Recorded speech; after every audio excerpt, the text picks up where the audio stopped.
This time we continue the story of lady motorcycle riders.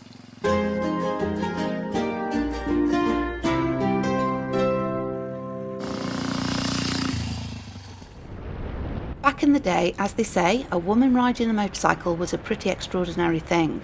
Nice girls weren't known to ride motorcycles, which meant those women who chose to do so were branded as outlaws. It was popular to find ladies on bikes at the circus, showing off their amazing abilities of balance and grace on top of heavy machines. Later on, many women ended up riding as messengers and dispatch riders for the postal service and military. Some ladies made quite the name for themselves too. Clara Wagner, born in 1891, was one of the first documented women motorcyclists, who became notable as an endurance racer and was sponsored by the Eclipse Machine Company. Clara was the daughter of George Wagner, who owned the Wagner Motorcycle Company in St. Paul, Minnesota. When she was 15 years old, she became a member of the American Federation of Motorcyclists. Clara put the company's motorcycles on the map by achieving a perfect score in an FAM 360-mile endurance race from Chicago to Indianapolis in 1910. She was only 18 years old, but was denied the trophy because she was female. At the time, Wagner was celebrated on a series of postcards as the most successful and experienced lady motorcyclist, and rode one of the first motorcycles designed specifically for women. Clara's motorcycle can be found in the Wheels Through Time Motorcycle Museum. Susan Lang was a motor superstar, known for completing a solo long-distance motorcycle trip in 1915. She piled her 3 kids into a sidecar and rode. Additionally, Lang was acknowledged as one of the most accomplished motorcycle mechanics in the country. Along with her husband, Lang owned Harley dealerships in Waterbury, Connecticut, and Providence, Rhode Island. Beatrice Shilling. Like Marjorie Cottle, Beatrice was just the right age to join in with the huge popularity of motorcycle racing in the late 1920s and 30s. She was awarded the prestigious Brooklands Gold Star for lapping the iconic circuit at more than 100 miles per hour, one of the only 3 women to achieve this.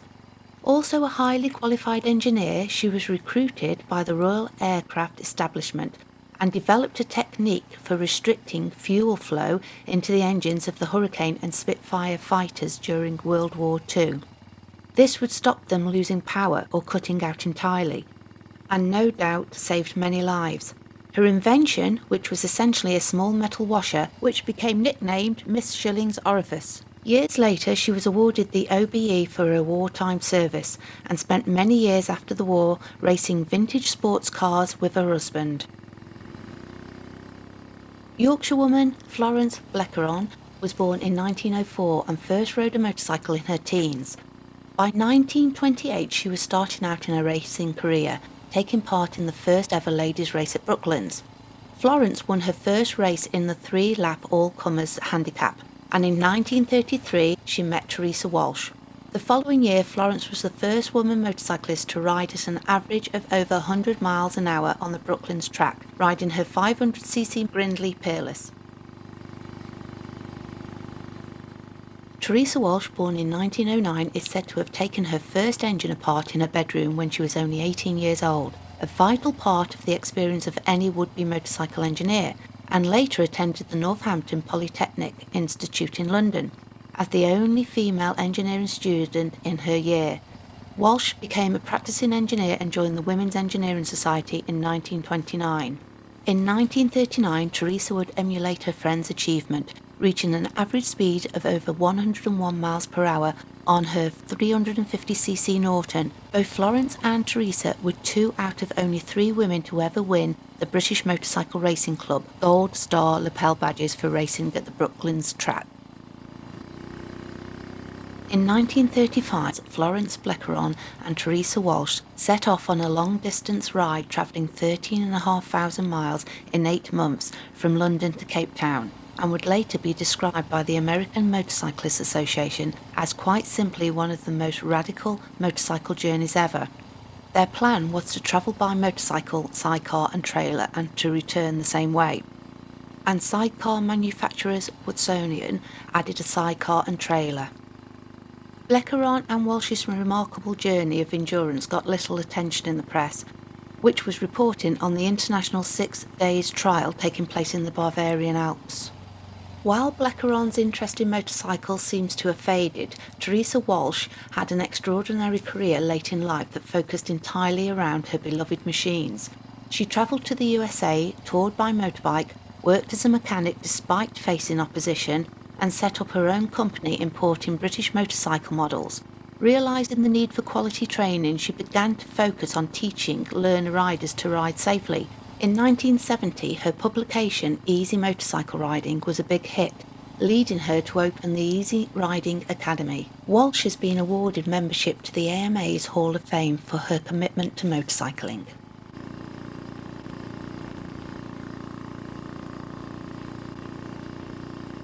Louise Sherburn. She loved motorcycles from an early age. In the 1930s, after a decade as a passenger in a sidecar, she decided to take the rider's seat. After learning how to ride, she became the proud owner of an Indian Scout. Louise was reportedly the first American lady ever to reach the far north of Canada on a motorbike. At this time, it was unheard of for women to be motorcycle club members, but Louise didn't take no for an answer. She became active in the AMA, the Canadian Motorcycle Association, and the British Pathfinders Club. Perhaps one of Louise's biggest legacies was being a founder of the Women's International Motorcycle Association in the 1950s. This association is still going today and is ever growing. Bessie Stringfield was an African American who at just 19 years old became an adventure rider. Bessie tossed a penny over a map and rode to wherever it landed, covering 48 of the America's lower states. In World War II, Bessie worked as a civilian motorcycle dispatch rider for the Army. She was the only lady in the unit. In the 1950s, Bessie bought a house in Miami and founded the Iron Horse Motorcycle Club. She became well known as the Motorcycle Queen of Miami. Dorothy Dot Smith. As a 1930s and 40s era motorcycle stunt rider, Dot Smith was a member of the female riding group Motormaids, established in Rhode Island in 1940. Motormaids was one of the first women's motorcycle groups ever and is America's oldest still existing women's motorcycle club. Hazel Marion Eaton rode her 1912 Indian motorcycle along the inside of the Barrel Wall of Death at speeds of up to 60 miles per hour, and often with no hands. She once told a reporter that although the riding appeared to be clever, she more or less functioned without really thinking about the danger or what she was doing. On one occasion, Eaton's back brake locked during a performance. She tumbled to the bottom of the motordrome and spent several weeks in the hospital, suffering from head and facial injuries. While death was common in the motordrome, Eaton's injuries never stopped her from riding the walls. Olive Hager was born in Nashville in 1889. She would become one of the first and most famous Wall of Death riders of all time and was the first mile-a-minute girl. Olive became one of the only women to headline her own Wall of Death show. When asked how she did it, Olive would say, "It's easy when you know how. Anybody who understands the laws of gravitation knows how it's done. Unless a tyre bursts or there's a flaw in the machines, all one has to do is steer straight ahead." Lillian LaFrance.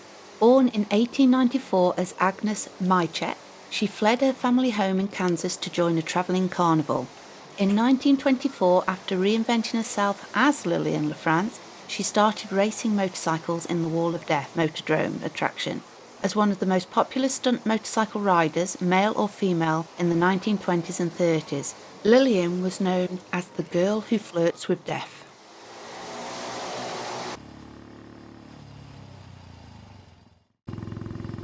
Women like Cookie Crumb took to living their own lives, showing the guys they've got the skills to ride too.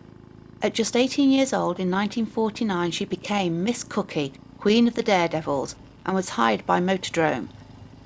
Cookie was recently inducted into the Sturgis Motorcycle Hall of Fame.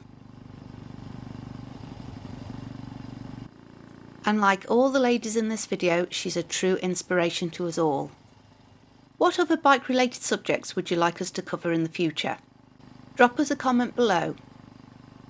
I hope you liked this video. If you did, don't forget to like and subscribe, and of course, thank you for watching.